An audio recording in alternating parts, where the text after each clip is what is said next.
Pada suatu hari, hiduplah sepasang suami istri yang dikutuk miskin oleh Raja Batara Indra.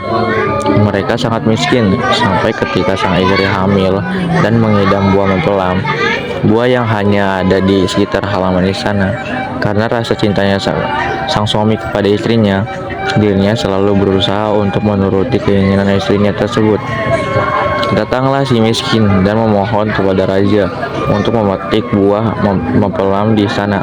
Karena kemurahan hati raja, si miskin itu pun diperbolehkan untuk mengambil buah mempelam tersebut. Setelah itu lahirlah seorang putra dengan paras yang elok, diberi nama Marakrama. Dari lahirnya putra tersebut, kehidupan si miskin berangsur membaik dan bergelimang harta. Kebahagiaan mereka kian memuncak ketika lahirnya Putri Nila Kusuma yang merupakan anak perempuan mereka. Si miskin memboyong keluarganya untuk berpindah ke tempat negeri, yaitu Puspasari. Di negeri tersebut, dirinya diangkat menjadi raja besar dengan gelar Maharaja Angkasa Indradewa dan istrinya Dewi Rencana.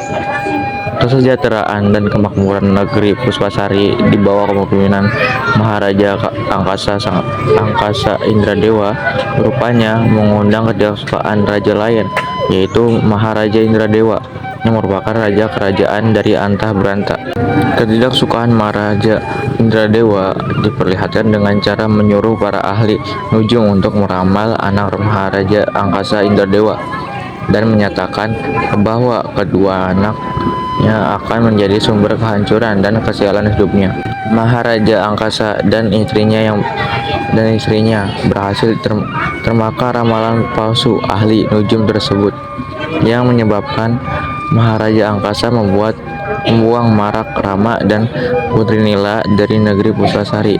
Meninggalnya Marakrama dan Putri Nila dari negeri Puspasari, kondisi kerajaan menjadi runtuh, berantakan dan tidak karuan, serta orang tua Marakrama menjadi jatuh miskin kembali.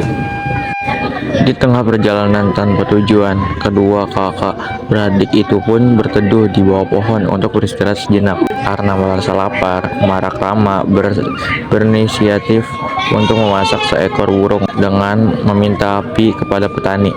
Namun naasnya, mereka malah dituduh sebagai pencuri yang lalu dipilih dan dibuang ke laut. Karena kejadian tersebut, Marakrama dan adiknya menjadi terpisah.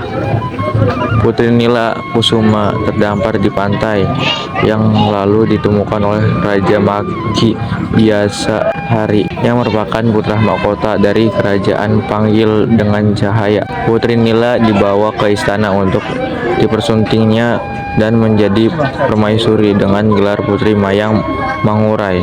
Sedangkan Marakrama terdampar di pulau yang dihuni oleh raksasa untuk dijadikan santapan.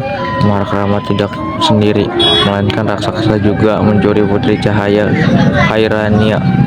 Sebelum berhasil dijadikan santapan, raksasa tersebut berhasil dibunuh oleh Marakrama. Setelah itu, keduanya mencari kapal untuk pergi dari pulau tersebut. Setelah kejadian itu, Marakrama bekerja sama dengan Nenek Kebayan sebagai perangkai bunga, yang ternyata bunga tersebut disukai oleh adiknya dan juga Putri Cahaya Hairania. Karena itulah Marakrama bertemu dengan adiknya, yaitu Putri Nila Kusuma. Lalu Marakrama dan adiknya bernama Hintana Haderani datang kembali kepada kedua orang tua mereka. Dari kejadian itu, Marakrama diangkat menjadi raja di negeri Puspasari, menggantikan ayahnya.